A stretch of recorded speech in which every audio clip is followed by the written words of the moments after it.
Well, this source close to A'ja Wilson is claiming they offered A'ja Wilson more money than Caitlin Clark to play in this league. You come at the queen, you best not miss. But what happens when the queen comes at the rookie and ends up looking absolutely foolish in the process? What happens when the established face of the league tries to humble the new golden child, only to have it blow up in her face instantly? Ladies and gentlemen, welcome back to the channel. Today, we are dissecting the most explosive, petty, and fascinating beef in the WNBA right now. We are talking about A'ja Wilson versus Caitlin Clark. For months, the media has tried to tell us that this is just competition. They tried to tell us that the veterans are just welcoming Caitlin to the league. But let's cut the nonsense. We all saw what happened.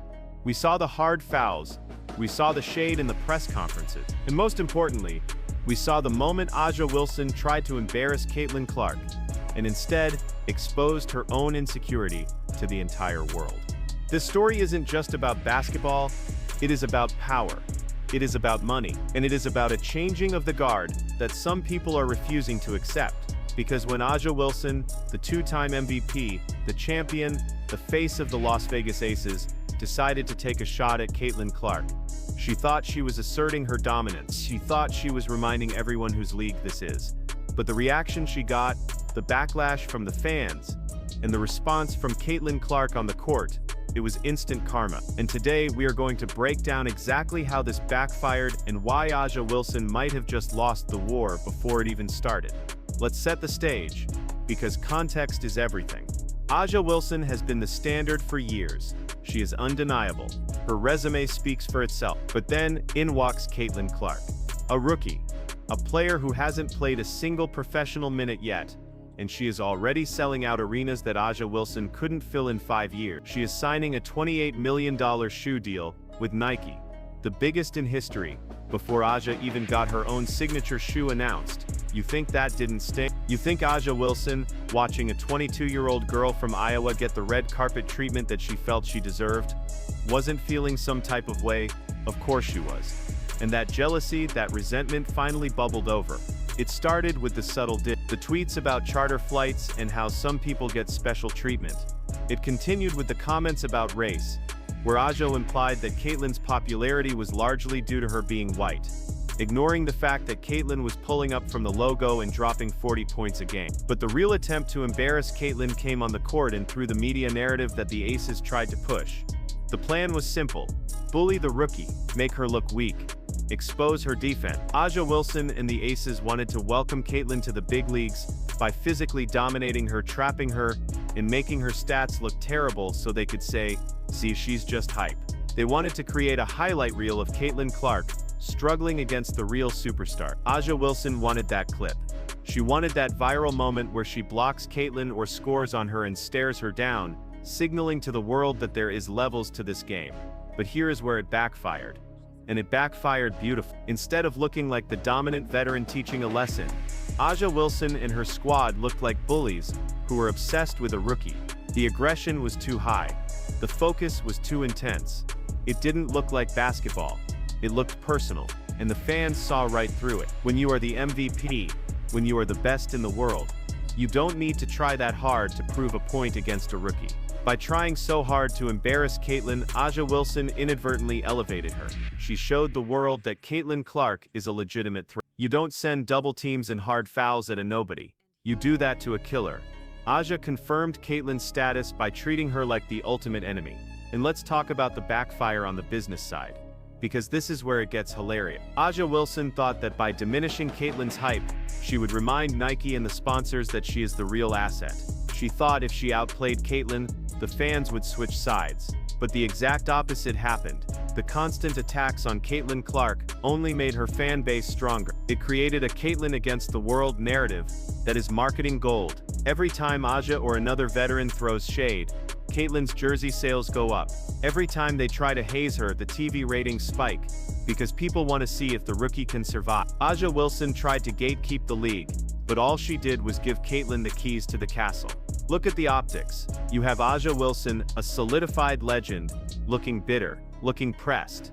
And you have Caitlin Clark, taking the hits, getting back up, and not saying a word. She isn't trash-talking in the media. She isn't crying on Twitter. She is just playing. And that silence, that stoic refusal to engage in the drama, it is driving A'ja Wilson crazy. It is the ultimate power move. By not reacting to A'ja's attempts to embarrass her, Caitlyn is essentially saying, I am here to play basketball. You are here to play games. There was a specific moment that perfectly encapsulates this backfire. We all remember the anticipation of their first match, the Aces versus the Fever. The atmosphere was electric. A'ja Wilson came out aggressive, trying to block everything, trying to score every time she touched the ball. And yes, A'ja put up numbers. She is a great player. Nobody denies that. But the story of the game wasn't A'ja dominant. The story was, why are the Aces playing like it's Game 7 of the finals against a lottery team?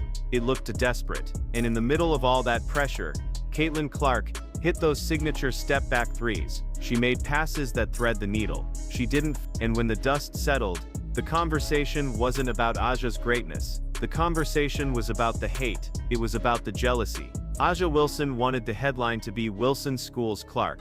Instead, the headline was, why are WNBA vets so insecure about Caitlin Clark? That is a massive PR failure. That is a backfire of epic proportions. A'ja Wilson, who has spent years building a brand of positivity and leadership, suddenly looked like the villain in her own movie. Let's go deeper into the shoe deal aspect of this, because you cannot separate the money from the hate.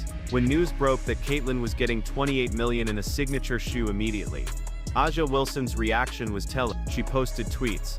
She liked comments. She made it clear she felt disrespected. And look, she has a point. A'ja Wilson should have had a shoe years ago. She is a multi-time champion. But instead of directing that anger at Nike or at the system, it felt like she directed that energy at Caitlyn. She tried to make Caitlyn the face of white privilege in the league. She tried to embarrass Caitlyn by implying she didn't earn it.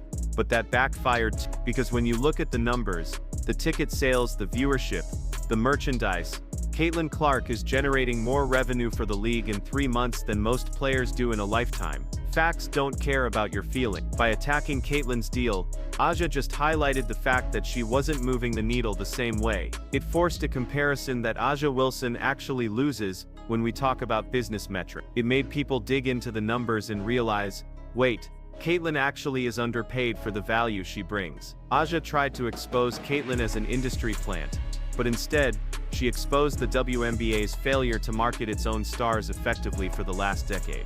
And what about the fans? That has been the biggest thing, is speculation around if Caitlin Clark would be playing. The league also said that they would give her equity in the league. So from this note, the internet kind of ran wild with that, including myself, because another player who is also number 22, who a lot of people have also been speculating about, is A'ja Wilson. This is the most dangerous part for A'ja.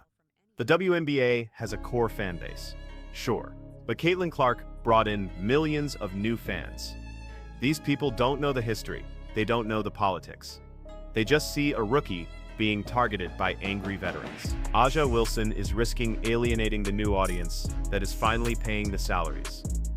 When you try to embarrass the fan favorite, you become the enemy of the people. We saw comments all over social media saying, I used to like A'ja, but this behavior is ugly. Why is she so bitter? She's acting like a high school bully that is brand damage that is hard to fix. The irony is, if A'ja Wilson had just put her arm around Caitlin Clark, if she had welcomed her and said, let's grow this league together, A'ja would be the ultimate hero. She would be the benevolent queen guiding the next generation. She would have sold more shoes because the rising tide lifts all boats. But she chose conflict. She chose to try and sun her. And now, she looks like the old guard holding on to power that is slipping away like sand through her fingers. We also have to talk about the on-court embarrassment attempt regarding defense. The Aces' strategy was to pressure Caitlin full court, pick her up 90. They wanted to force turnovers and make her look incompetent handling the ball. And sure, Caitlin had turnovers. She is a rookie point guard on a bad team, but every time she broke that press, every time she split the defense and found an open teammate, or pulled up from 30 feet, it made the Aces' defensive intensity look silly. It looked like overkill. It's like bringing a tank to a knife fight and still getting tired. When you try that hard to stop one player, and she still drops 15-20 points and 7 assists, You haven't embarrassed her. You've validated her.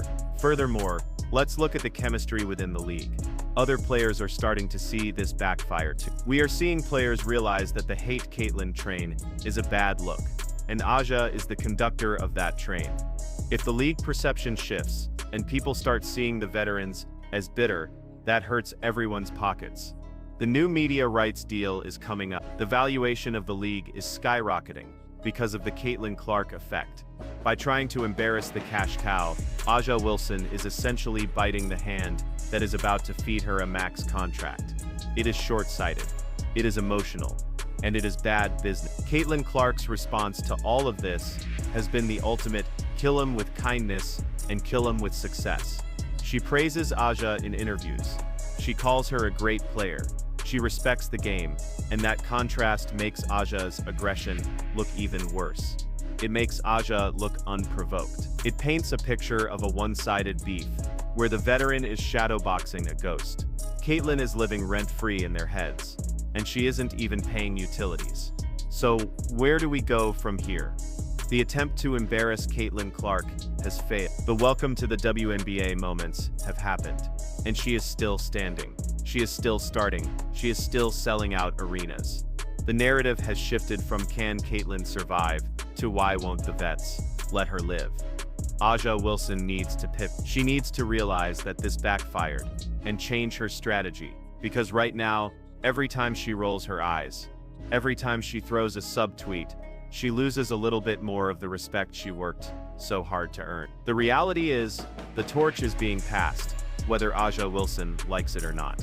It doesn't mean Aja isn't great anymore. It doesn't mean she isn't an MVP, but it means she isn't the only story anymore. And trying to embarrass the new story doesn't make you the main character again. It just makes you the villain. And in sports, the villain usually loses in the end. Aja Wilson tried to play the game of public perception. She tried to play the game of humiliation, and she lost. Instantly, the fans rallied behind the underdog. The numbers supported the rookie, and the game of basketball remained the same. The ball goes in the hoop. And as long as Caitlyn Clark keeps putting the ball in the hoop, from distances we have never seen before, no amount of shade, no amount of hard fouls, and no amount of veteran pettiness can stop what is coming. What do you guys think? Did Aja Wilson go too far? Do you think she is genuinely jealous of the attention Caitlyn is getting? Or is this just competitive fire that the media is blowing out of proportion? I want to hear your thoughts. Is Caitlyn Clark surviving the hazing? Or has Aja Wilson successfully exposed her? Let me know in the comments below.